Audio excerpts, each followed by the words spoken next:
But let's go ahead and kick this thing off. Hey, everybody, thank you for joining today's webinar. We are thrilled. We have over 1,000 people sign up for this. So there is going to be tons of good knowledge, tons of questions I'm sure to come. And of course, as you can see from our screen, our title for today, what we're going to be covering is the #1 sales secret, how to build a massive pipeline with a referral strategy. And of course, I have with me some fantastic speakers, some sales gurus, excuse me. First up is we have Chris Aker. He is the VP of Strategic Growth over at Compass. He's currently leading the sales and growth team, driving triple-digit growth, which is resulting in a recent valuation of, hold your breath, $6.4 billion. No pressure, Chris. And he's scaled many tech companies across Silicon Valley. Most recently, he was the CRO at Bird-i, and then and right before that, the VP of Global Sales over at Eventbrite, which is where we actually met. So Chris, thanks for joining today. Glad to be here. Thanks for having me. And then next up, we have David Delaney, who is the sales dev guru. He's built high-performance sales development programs at Glassdoor, OpenDNS, Infer, and Acton. Some big names there. Currently at Tenbound, where he helps companies start, optimize, and turn around sales development programs. Thanks, David, for being here. Thanks for having me on. Yeah, Tenbound was recently valued at $6 million, so we're catching up to you, Chris. That's great. And then I am your moderator, Devin Reed. I'll also be bringing the practitioner's voice to today. 6 years sales experience, currently the content strategy manager at Gong. And so I had the pleasure of bringing in Chris. I'm going to call you a mentor. I know we're kind of friends too, but Chris has been a boss and a mentor, and he's the one who taught me this strategy and this playbook that we'll be covering a lot of today. David's teaming up with us to join us and adding his expertise. So from sales dev to AEs to practitioners, executives, we have a very well-rounded webinar scheduled for you guys today. All right, so let's go ahead and get into it. I am clicking. Let's see if something will move. Here we go. All right. So today, here's the agenda we're going to be covering. So first, we're going to start off with why are referrals so impactful? Why are they so important? Why do we even bother with spending an hour today covering them? Then we're going to jump into the #1 mistake that salespeople make when asking for referrals. So start thinking about what you think that might be now.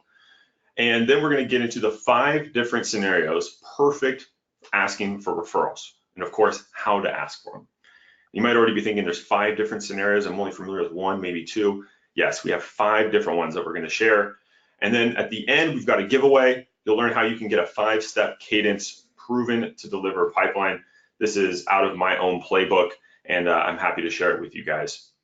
Now, as we go about today, you're going to have opportunity to ask questions. If they come up, go ahead and shoot them on the fly. I'll field them if and when I can, if it feels applicable. And then, of course, at the very end, we'll do a Q&A where we can make sure to touch on those questions as well.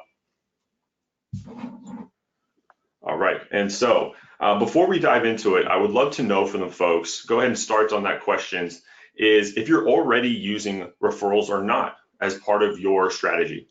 So if you are not using referrals, go ahead and just jump into the question box and just hit no.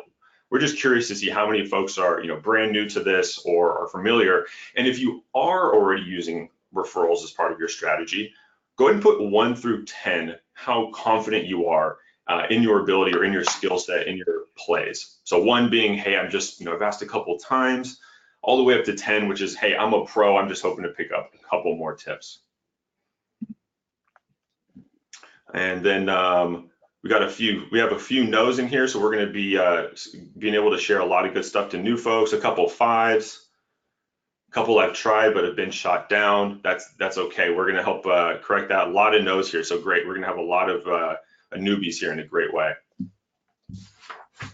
All right. So let's go ahead and start here, which is why are referrals so impactful? And so, as you can see from the slide here, the market is actually ripe for referrals, and this probably isn't really too surprising because we have a ton of referrals in our peer groups and in our B2C conversations, right? It's why we have things like Yelp It's why I tell people, well, they ask me often, what barber do you do? What, barber do you go to? And I share which barber I go to. And we're very constantly asking each other, what are other people doing? What are they using? Because there's an innate value of trust there. But when we get over into the B2B realm, there becomes this huge gap. And we can explain why in a couple of seconds here, but you see on the left-hand side, 84% of buyers are saying, hey, I will kick off my buying process with a referral. So it means they're looking for it. On the other side, you're seeing that only 29% are actually giving referrals, which can mean a couple of different things. One, salespeople aren't asking, or two, maybe they aren't asking effectively, which kind of makes sense for someone who said, hey, I've tried, but I've been shot down. So Chris, I'll lead with you first here. Who asks you for referrals, and maybe why do you think that there is such this big gap in the B2B space? Yeah, I actually don't get asked for referrals a lot. When I do, it's generally within the buying process after I've purchased some technology for the team or whatever it may be. Then I'll get asked, hey, and it's usually a pretty soft question. I'm always very open to providing referrals and making those connections. Many times it's very hard for me to figure out just off the top of my head in that moment who could benefit from this or not. So many times I'll go back and I'll ask the question. I'm happy to. I can't think of anyone right now, but if you can find anyone in my network, I'm happy to make the intro. I would say 9 times out of 10, I don't get a follow-up from the sales rep after they asked, and I asked them to do a little bit of homework. So a big part of it is just got to make it easy on me because I'm working so much and so often on different things. It's hard, just top of mind, to be like, yeah, this person would of course benefit from whatever this is. Got it. So it sounds like you're not being asked a ton, which kind of makes sense of the slide we're looking at here. And the other side is when you are asked, you're not enabled to make an easy answer. Right. Got it. And David, same question. Are you getting hit up for referrals all the time as a CEO? Would love to hear your experience. No, it's interesting. So on the from sales folks that I work with, hardly ever. It's very rare. I can't think of the last time I was asked for it. And to Chris's point, if I've had a great experience and the product works or the service has been great, I would be more than happy to give referrals.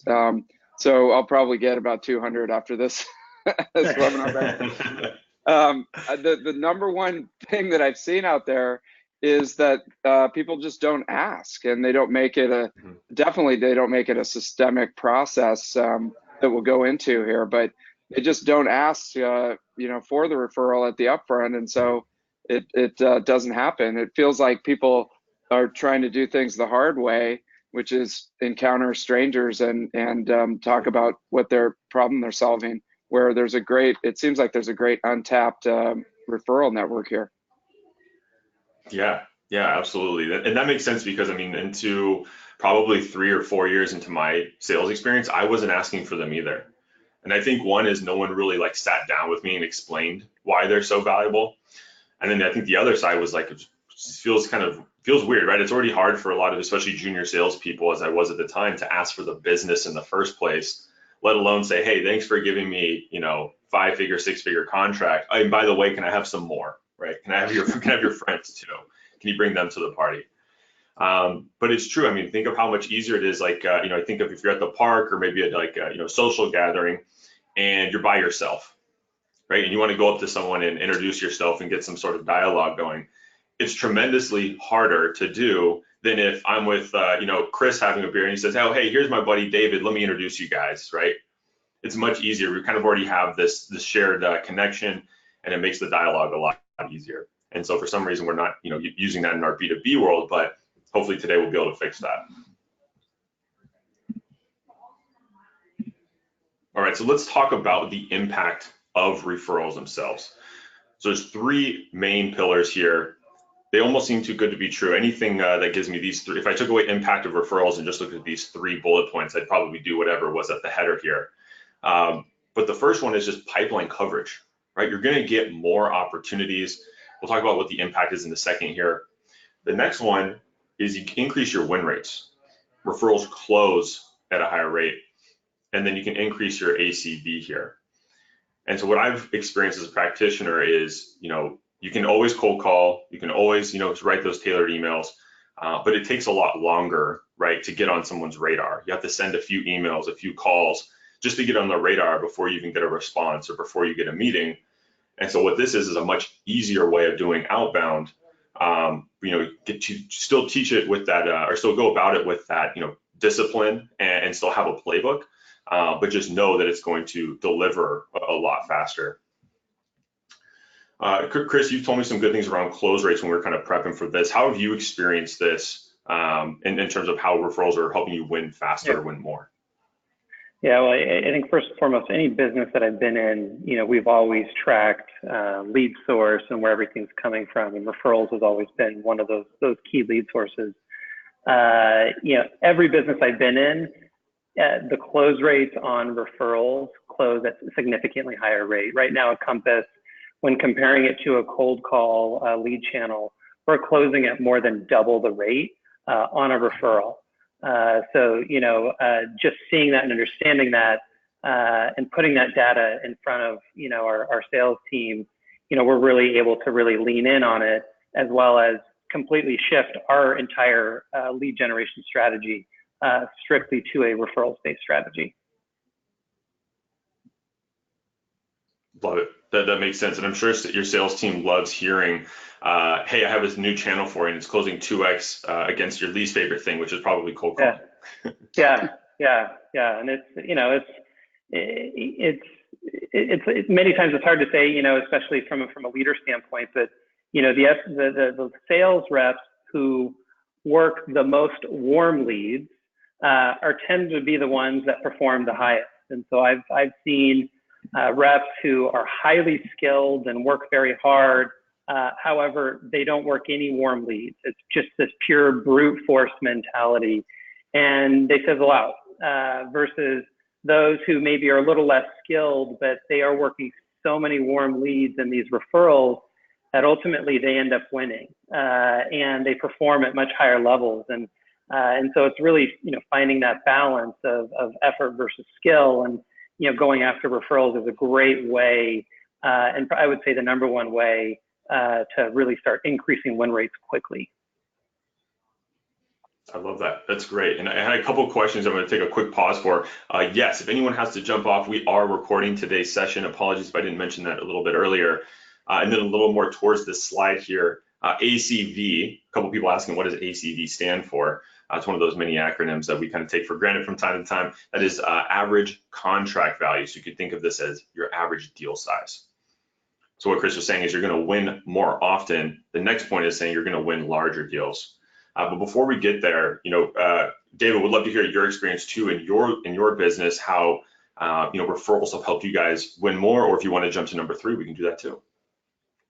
Yeah, I mean, a few things is, if you're coming at this from the sales development rep perspective, or you're just getting into the sales world and you're kind of, well, how will this help me from a referral perspective? Because I haven't had 20 years of experience to build up a referral network. And so, on one hand, we're going to talk about ways that you can build up a system and start to think about how you can put referrals into your daily activity, along with the cold calls and the cold emails and all the other things that you're doing. So think of this as like a channel and another way that you can help yourself to build up more pipeline. And then also throughout your career, as Chris mentioned, as you become an AE and you get into more enterprise type of deals, referrals become even more important. So if you learn this now and you lay the groundwork, you can just start to build up that referral network as you're in sales for a longer time period.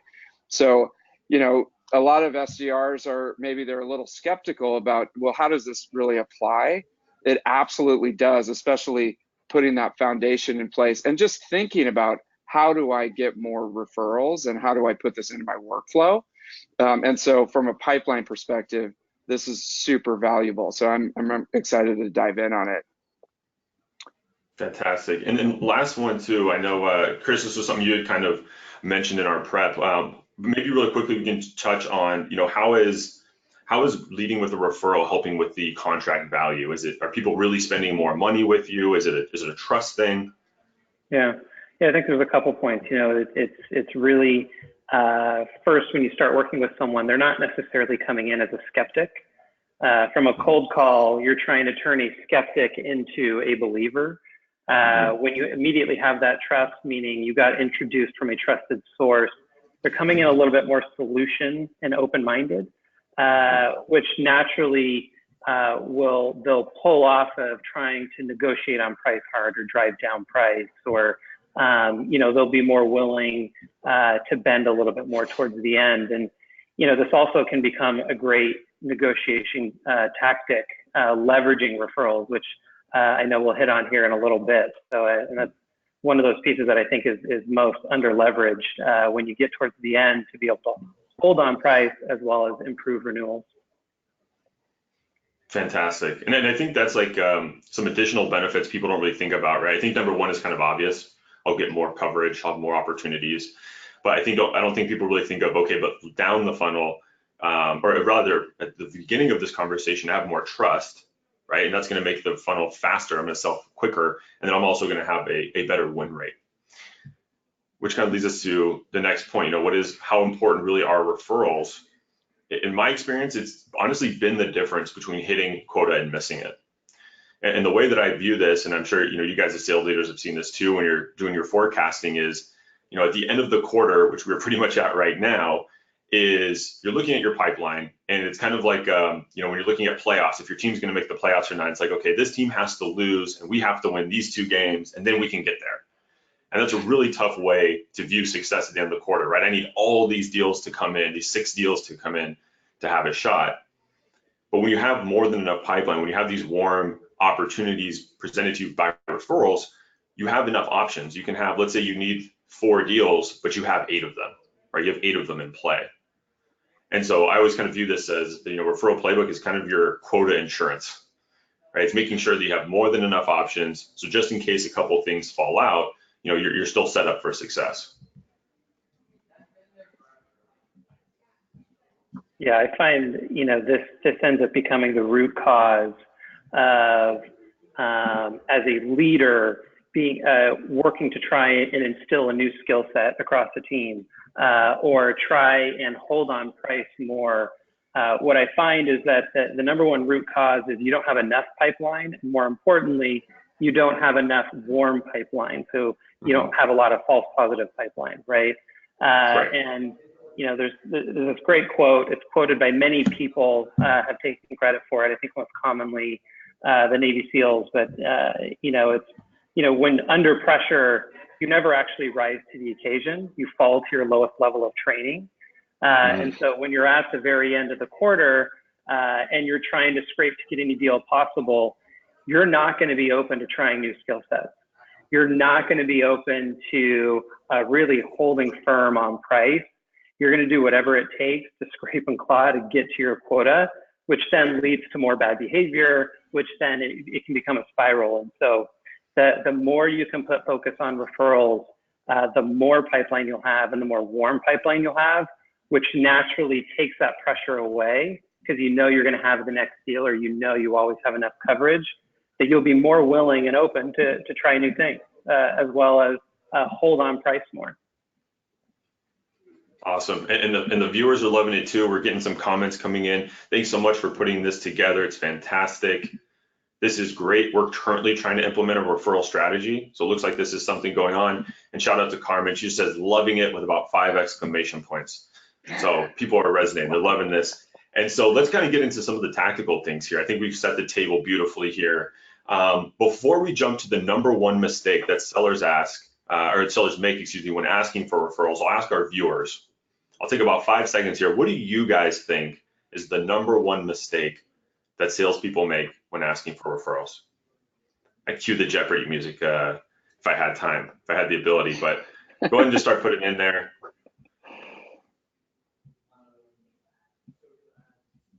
Wait a couple more seconds. All right, so we'll see if we have any winners here once we share the slide. But the number one mistake And asking for referrals, only asking once. Folks, only ask one time. Chris, you said something really interesting. I think maybe you left a note, but it was, this makes a lot of sense because you don't just do a cold call one time, right? I don't just pick up the phone, try to call an executive one time, and when it doesn't work, I shrug and I move on, right? Yeah, no, I find that only asking once, but then, also just not making the ask easy, is also just a big mistake when asking for a referral. And so if you ask the once and move on, I'm never going to remember you. I'm never going to remember your specific need for this one referral because I'm working on so much all day, and we all are. So asking multiple times, making it contextual, is really what's going to make the difference here. Yeah, and Devin, one of the things to think about with referrals is the momentum that you have. So you only have a certain amount of momentum. People can only have a certain amount of bandwidth to put into the deal and the time when they're feeling great about working with you and working with your company, and it's kind of a honeymoon period. You've got a little bit of that momentum at that time, and trying to capitalize on that as much as you can, and at least understanding when you're in that honeymoon period when everyone's feeling great about everything, right. And try to make sure that you can capitalize that. And then again, don't let go if you couldn't get the referral within the momentum time period. Use your calendar or use your sales engagement platform to keep it top of mind so that you don't just ask once and let it go. Yeah, 100%. And we have some correct answers in here. Taylor threw it out there. She said not he or she, so I don't know if Taylor's a male or female, but not following up. A couple answers were really good. Asking too late in the process, which I think is what you just said, David, right? Knowing when that window is open and missing it. More of the same. A lot of good answers, guys. David, Erica saying asking too soon, so the wrong timing seems to be a big one here. And that's great. These are all good answers. All right, well, let's get into it. So now that we said what not to do, don't ask once, let's dive into what you should be doing here. And so the first opportunity that we have is on a cold call. And I can't remember if it was Chris or David, so I'll let you guys run with this first, whoever it was, but it was the guilt referral, which is the best way to turn a no on a cold call into a yes. David or Chris, you guys want to run with this one? Yeah, I think, I think first and foremost, there's no shame in asking for a referral, right? You always want to call that part out. We're all humans, we're all busy. We all also, if you happen to get someone on the phone and they're telling you blatantly no, turn it around and make it a moment of, hey, this may not be the best time, instead of just kind of trying to sell them or win them over. Turn it into, is there anyone else that that could benefit from, XYZ, whatever you may be selling? Many times, you will get a yes because they feel bad, that hey, maybe this may not work. Maybe they appreciated your effort in getting in contact with them, and then ask them to use their name. As you go through this, and just use it to continue to build pipeline. You have absolutely nothing to lose here. They already told you no on one thing, so why not ask for something else that is much easier for them to fulfill, and really look for them to see if they can provide that. And I see, a lot in the SDR, BDR world that they might try this one or two times and they get really shot down and it hurts. You're putting yourself out there and somebody's mean to you on the phone. And, I would really emphasize that, try to use that feedback, that you got in that phone call situation, to not necessarily take it personally, but to go back and try to refine your skills in maybe coming up with a better pitch, or speaking faster or speaking slower, or having a better value prop of why you're asking for that name or to be passed to someone who's more appropriate, and keep trying it. Because again, if you just think of the benefit, if you can get that handoff and you have, the permission of someone to use their name, you're going to get a way better response than just having to go back to cold calling. Mm-hmm. Yeah, and adding to what David said, I would also add, in your pre-call prep, look for who they're connected to, so you can get really specific in asking, in that moment. It also could become a moment that turns the call as well, because they're seeing you did the research on them. They're seeing you care, and you can get much more specific. Yeah, and one last quick thing. It's all flooding back to me now in working with folks that people are so wrapped up in the outcome of the call when they're trying the referral approach. And if they get shot down or someone's mean to them, then they kind of lock up. And what we try to, I know that it's a really hard piece of advice, but if you can try to have some fun with it, and you can do your homework before calling, you've got a few names, and you might be able to build up a little bit of rapport in that, hey, I know that Bob, you don't have this problem right now, but I see that you're connected with Anna, and have you heard that she's struggling with this? No. Okay, what about Steve? I see Steve. What about Larry? And then finally, if it's like no, then again, like I said, go back to the drawing board, take it back to formula. Maybe there was something in your initial rapport building that we can improve on. But if you're wrapped up in like, it's gonna be a lousy day if I can't get this referral, then you're just gonna have a lot of lousy days. So try to have some fun with it if you can. Yeah, that's a good one. We have 2 comments. One is, this is flat out genius coming from Alex. So he's buying into the guilt referral. And then we had a quick question from Dean, says, do you recommend asking for a guilt referral to individuals within their same company or at different companies? And I'm going to add in or both or either. I'm open. I'm always open. I would say yes to both. I think you're going to have to use your professional judgment in terms of the context and how buying decisions are made within the company. So if you're doing the cold email, hey, I'm trying to reach the right person, can you help me out? I hate those. But if you are having a meaningful discussion and you're saying, hey, one of the people that benefit from this the most, I know you may not have time, is actually someone in the IT department or someone in HR, whatever it may be. Could you connect me to, and then use their first name. And if they find value in it, then we could potentially pull you in when the timing's right for you. Many times that just takes a little bit more of a thoughtful approach. Absolutely. Yeah, and a phrase that we go back to a lot in like SDR training is, hey, we hear out there in the industry. And so that could be either internally or outside, that, the value that we bring in calling all these people and talking to all these companies is that we hear this intel out in the industry. And so, is there anyone, in your extended network that you've heard is trying to solve this problem that I'm calling about? And instead of like, just being annoying and asking them for something, it's like, hey, we're industry experts. We're talking to all these people in the industry, and I'm calling to help you out. So is there anybody that you've heard of that's struggling with this? And maybe that could spark a name for you. Absolutely. Love it. Tons of good tips here. Quick recap and takeaway. You can always turn a no into a yes from a cold call. And the takeaway here is every connect has a potential for a positive outcome, even if you get no on the first go. Well, let's keep it moving here. I know there's still a bunch of good stuff to be had. So the next opportunity is kind of threefold. And this is actually during the deal.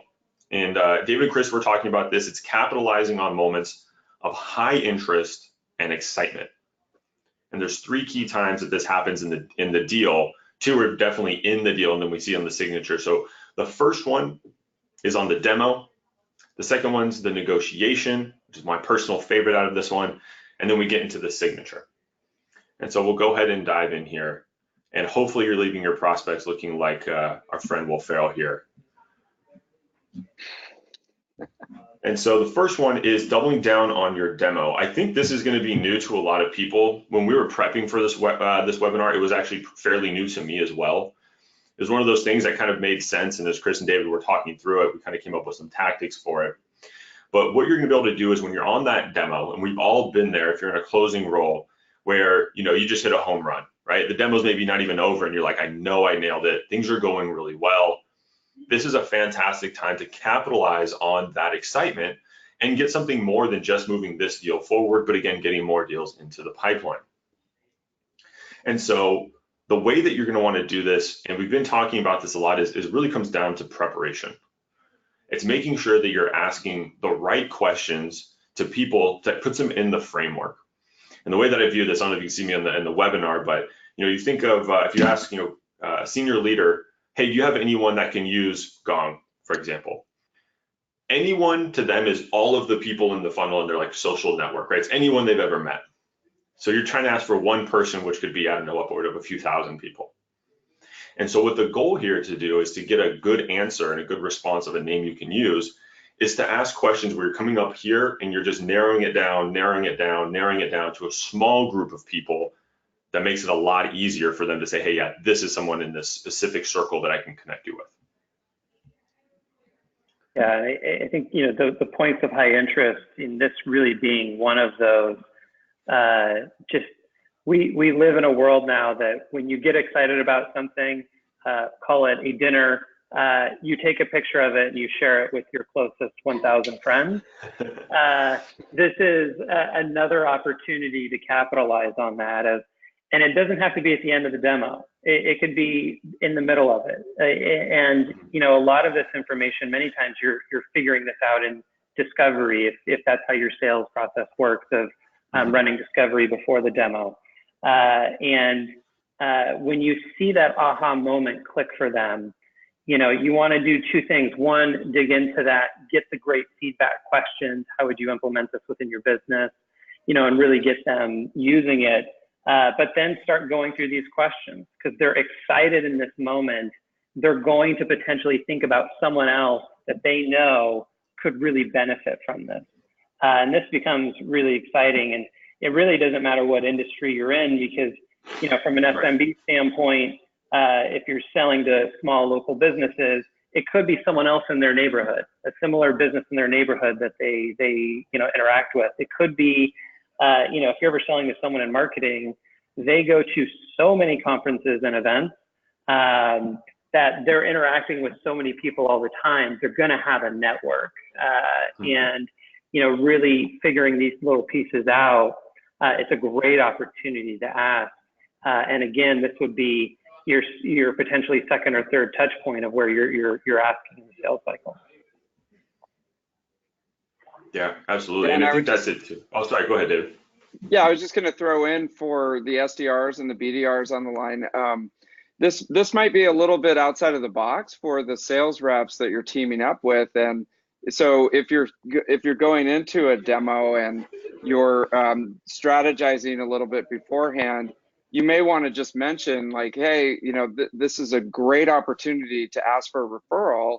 I'm happy to take that on in the call if we team up on the call, or, would you feel comfortable trying that? And if they're, first, if they're like, don't say anything on the call, you might blow the deal. Like, then they're not don't irritate anybody. They're not a great mentor for you, or don't be on the call. But no, I mean, if they maybe don't feel super comfortable doing this, you can step up and ask, and you might get 2 or 3 names out of it from the excitement that Chris is talking about. So, you kind of have to put yourself out there a little bit and give it a try. Yeah. I'd also say just bring your personality into it. If you keep this rigid kind of, asking blankly, it's not going to go well. And I tend to, make light of it and a joke, because many times I'll be working with prospects and they'll catch on that I ask a lot. And it turns into, this is my role, right? And anywhere you can help me out. greatly, beneficial, and and they appreciate that, because then suddenly it's two humans interacting, and it's not adversaries or skeptics or self-interest. It just becomes a human interaction. Yeah, absolutely. I have no problem calling it what it is and kind of, hey, Chris, you know what's coming here. I know last week I asked and I was wondering, you know what I mean, and kind of keeping it on and keep going there. So I think that's definitely a good angle to take if you're on that second, third, fourth ask. Calling it out on the fifth ask, like, okay, I wouldn't be doing my job if I didn't ask the last time.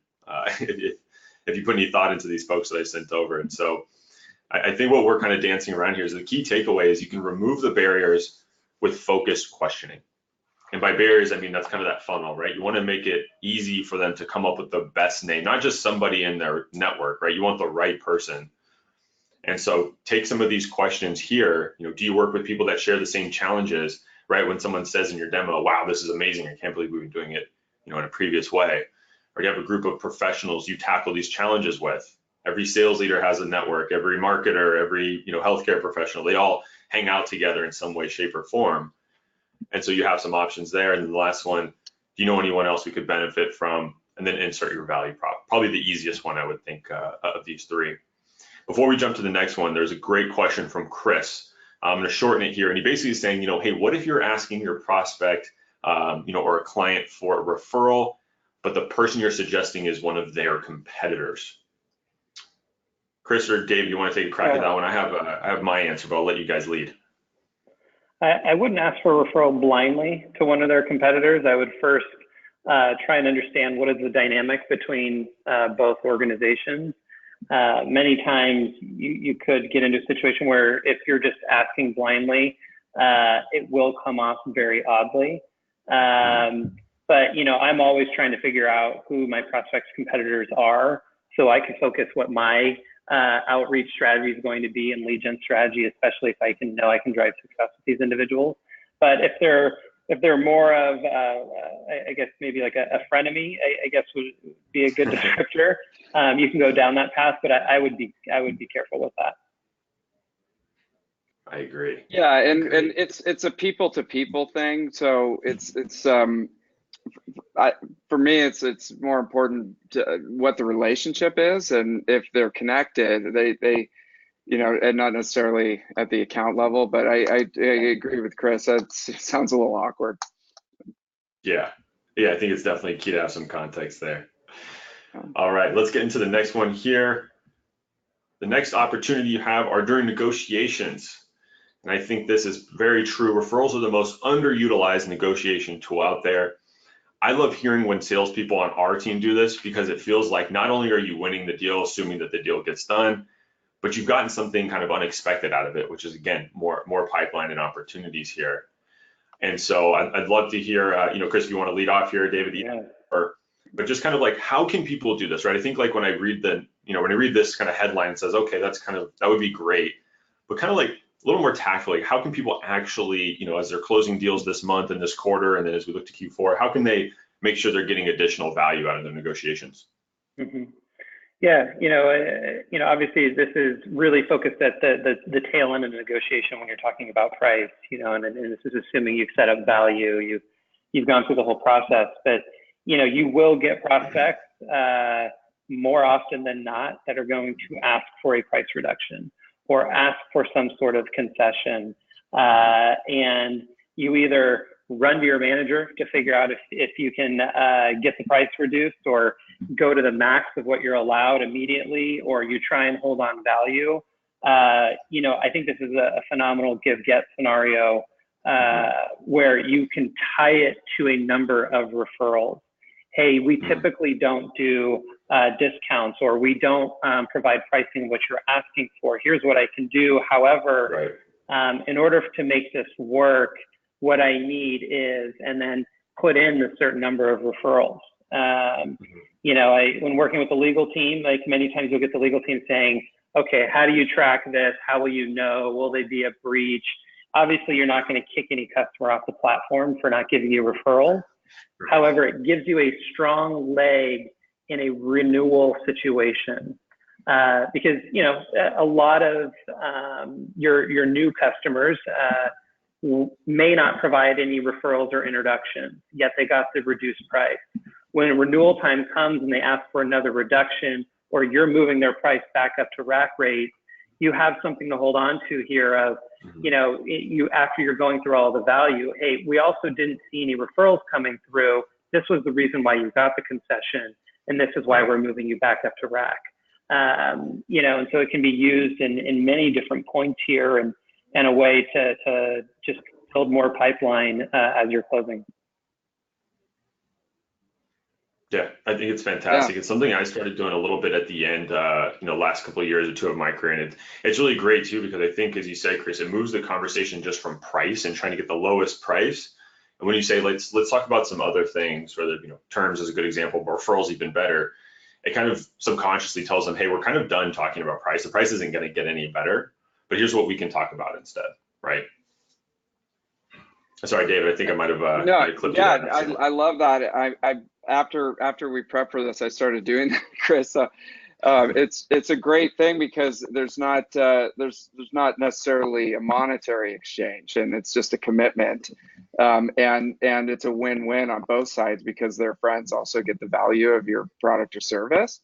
And I also there's a couple of websites that I send them, and I just say, you know, if you can leave a review for us on G2, or there's one that's where you can actually leave a review of the person called Bravado as a salesperson, and you know, throw that out there as a way to give them a vehicle to. It's not necessarily a referral, but it's just say, you know, give their honest opinion about the product or service.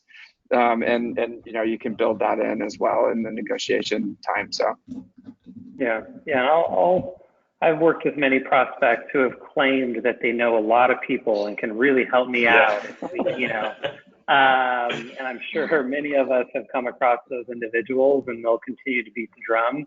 And so this is a great put your money where your mouth is moment as well. Hey, you mentioned you know a lot of people here. I remember you saying that, and I really took it to heart, and you know, bring it in here. And they'll either back off the price because they really don't have anyone they can refer, or they'll agree, and you build future pipeline. So you know, there's many opportunities here. Fantastic. I know we're the conversation's moving, but I want to keep our conversation going well, but I want to keep us moving here for time. So as I get to the next slide here, all of our viewers, if this resonated with you and you are, you know, you've got about 7 days, I think, left in the month of the quarter. If you're going to use this tactic in your negotiations coming up, I just want you to put a $, the money sign, in the comment bar. I want to see how this resonates with you guys. If you guys are feeling confident. We're going to get to our second to last scenario here. And this one is kind of a given. It's after signing. Now, once in a great while, you might have a very contentious back and forth. Hopefully it doesn't get to that point. But this is typically the point of highest excitement and where you can take advantage. And I would argue it's probably also the most common time where people say, hey, when you ask for referrals, people are saying, well, when they sign, right? After they sign, they've proven they want to do business with me. Then I'm going to go ahead and ask for the referral. Yeah, you know, I think this is, again, one of those high points of excitement. So they're going to want to show the proof point. If you successfully put it into the contract, it's also a great way to get those out of the way initially. And, you know, from an after signing, you know, it's not just the contract. It's, you know, also after they hit key milestones leveraging the product, right? They added new heads to the product or whatever it may be.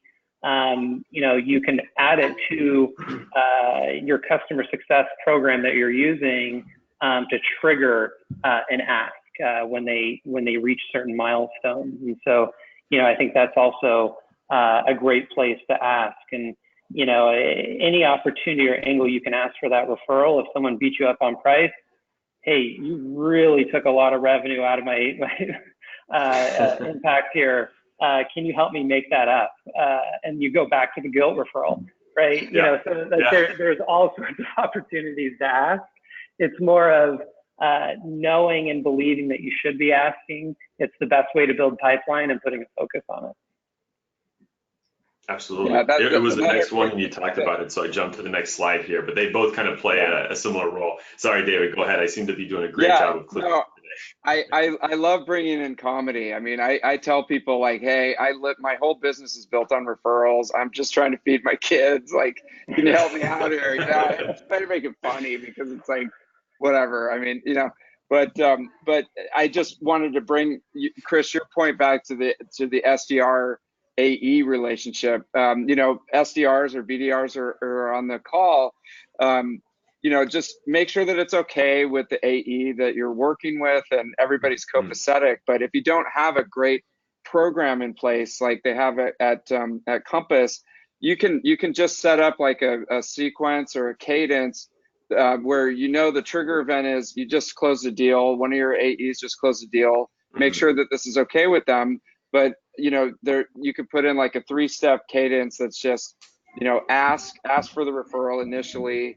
You know, make an offer potentially on the second one, like I'll give you a Starbucks gift card if you send me a referral, and then maybe one more reminder that says, you know, everybody's happy. Kind of space those out over the course of like a month of after closing the deal, and you'd be surprised. You'll get stuff back that says, yeah, I'm really happy. Everything's going great. You should talk to Bob over at Company X. Yeah, absolutely. And I think the theme we're kind of hearing here is at the post-sale point, and especially after the successful rollout, it requires some teamwork, right? BDRs work with your AEs, make sure it's okay to reach out. The other thing I've learned too is when you do after a successful rollout is an AE making sure it's successful. You know, don't just assume that 2 or 4 weeks later, you know, whatever your kind of cadence is for rollout, don't just assume because time has elapsed that it's been done or that it was successful. So make sure you're talking with your account manager, your CSM, and just say, hey, I just want to make sure, you know, I'm reaching out to Bob seems to be a rolling target here. I'm going to reach out to Bob. I want to make sure it's, you know, they're in good standing, because the last thing you want to do is, you know, call or, you know, email someone for an ask and they're, you know, pissed off or they haven't gotten what they received, or maybe just a delayed rollout, right? So you're just missing that timing here. And so I know we kind of skated over a little bit on the signature or the rollout, but I think they kind of go together, right? You're either using negotiation or it's afterward.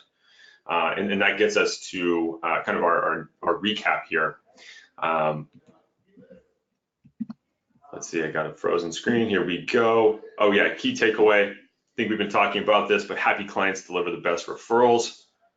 Use them. All right, we have about 10 minutes left, and I know there's some good questions I was writing down. I want to give them a chance here. So let's jump into a quick recap. So maybe you joined late, maybe you just want to go to a quick all-in-one. Here you go. There are 3 scenarios. Well, there's 5 scenarios. So there's a quick typo if you found it faster than me. But there's 5 scenarios for you to ask for a referral. 1 is no on a cold call. Use that good guilt referral. Next one is during the deal, right? Find times during the deal of high excitement, demo, signing, and post-signing. And then, of course, the pricing and the negotiation, which again, my personal favorite. Now, we did have some good questions coming up in terms of, okay, now kind of how do I do this, right? I'm bought in. I saw a ton of money signs. I didn't even say it. We had tons of money signs coming in. People said they're going to go and do this on their deals. And now you guys need a way to help you get started. And so what you're going to do here is I have a 5-step cadence for the post-sale play that I'm going to send to you. And the best way to do this is just jump over to Gong.io/demo and sign up now. All it's going to request that you do is put in your email address. I get a nice list at the end of this, and I can send it out to you. You're probably thinking, what is included in this 5-step cadence? This has been my, I don't know if I have a silver bullet. There is such a thing, but it's the closest that I have in my sales career. And what it is it's a framework. So it's a step-by-step of when do I call, when do I email, what should I do first, and some specific email templates that you can use and just swap out names and value props to help you get a leg up and start revving that referral engine. So go ahead and jump over to Gong.io/demo, sign up now. And while you're doing that, there's a couple good questions that I wanted to ask Dave and Chris. One of the questions was, should we be doing some sort of kickback on our referrals? So if someone says, hey, here's, 3 names, maybe it's not a part of the negotiation. Is there kind of expected that, the salesperson should be kicking them back like a percentage of the deal, bottle of wine? I guess, what are your guys' thoughts there? Yeah, I mean, I wouldn't necessarily create a framework where the sellers have to figure it out on their own.